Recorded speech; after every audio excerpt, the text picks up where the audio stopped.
ఆంధ్రప్రదేశ్ రాష్ట్ర ప్రభుత్వం ఇవాళ అందరికీ న్యాయం జరిగే విధంగా పరిపాలన సాగిస్తూ ఉన్నాం. ఎవరైతే గతంలో ఇష్టారాజ్యంగా మాట్లాడారో మరి వాళ్ళ మీద చర్యలు తీసుకోవడం జరుగుతుంది తప్ప వాళ్ళు అధికారం ఉంది కదా అని చెప్పి ఏ రకంగా మాట్లాడారో చూసాం.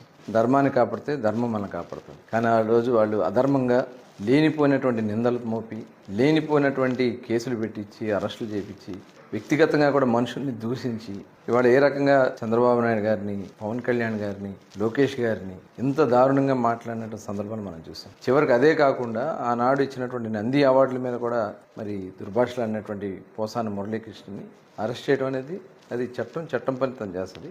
చట్ట ప్రకారమే ఇవాళ ఏది జరిగినా చట్ట ప్రకారం ఈ రాష్ట్రంలో జరుగుతుంది.